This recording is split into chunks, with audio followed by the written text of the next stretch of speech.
Mr. Kanai Kumar, Hello. Jai Shri Ram. I want you to at least say once Jai Hind, if you please. If you please can say Jai Hind once.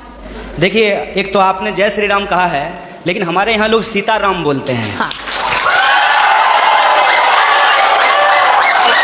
Sitaram. Excuse me. आप लोग सीताराम भी बोलो, ये लोग इन खिलाफ जिंदाबाद बोलेगा, but मेरा एक ही क्वेश्चन है आपके पास।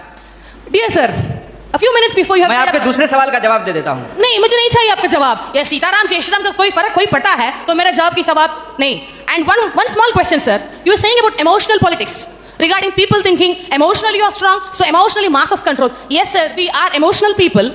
Why don't you stand for one nation? Why don't you stand for one student power? Why don't you represent one? Why don't you represent one India? Why don't you represent one unity? आपका जो सवाल है कि आप एक का समर्थन क्यों नहीं करते हैं। देखिए, बात यह है कि मेरी पैदाइश ही दो लोगों के मिलने से हुई है। मेरे माँ बाप की शादी नहीं होती तो हम पैदा नहीं होते। मेरे माँ और बाप दो लोगों की शादी हुई और ऑब्वियसली शादी होने के बाद जो वो किए होंगे उसके चलते हम पैदा हुए हैं, तो उसमें दो लोग मिले हैं। रही बात कि वन नेशन का क्यों नहीं सपोर्ट करते हैं, तो नेशन तो वन ही है, भारत एक है, इसमें कोई डाउट नहीं है। लेकिन इस एक भारत को रिप्रेजेंट करने वाला जो एक संविधान है उसमें 300 से ज़्यादा आर्टिकल हैं, मोर देन 300 आर्टिकल्स हैं उस एक कॉन्स्टिट्यूशन में। और जो आप कह रहे हैं कि वन नेशन, उस वन नेशन को रिप्रेजेंट करने के लिए जो एक पार्लियामेंट है उसमें भी दो सदन हैं, लोकसभा और राज्यसभा, और उसमें से जो चुन करके लोग जाते हैं उसमें भी कोई एक लोग नहीं जाते हैं, उसमें 545 मेंबर्स जाकर के पहुंचते हैं। तो हमारा जो वननेस है वो वननेस एक्चुअली डाइवर्सिटी को रिप्रेजेंट करता है, उसमें डाइवर्सिटी है।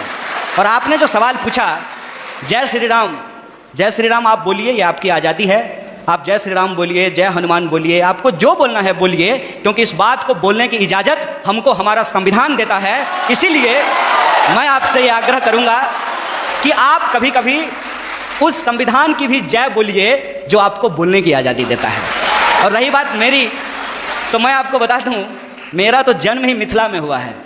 मेरा जो घर है वो घर जिस डिस्ट्रिक्ट से मैं आता हूं उसका नाम बेगूसराय है और वो मिथिला में होता है। अगर आप मेरे यहाँ आएंगे तो आपको बड़ी आश्चर्य लगेगी।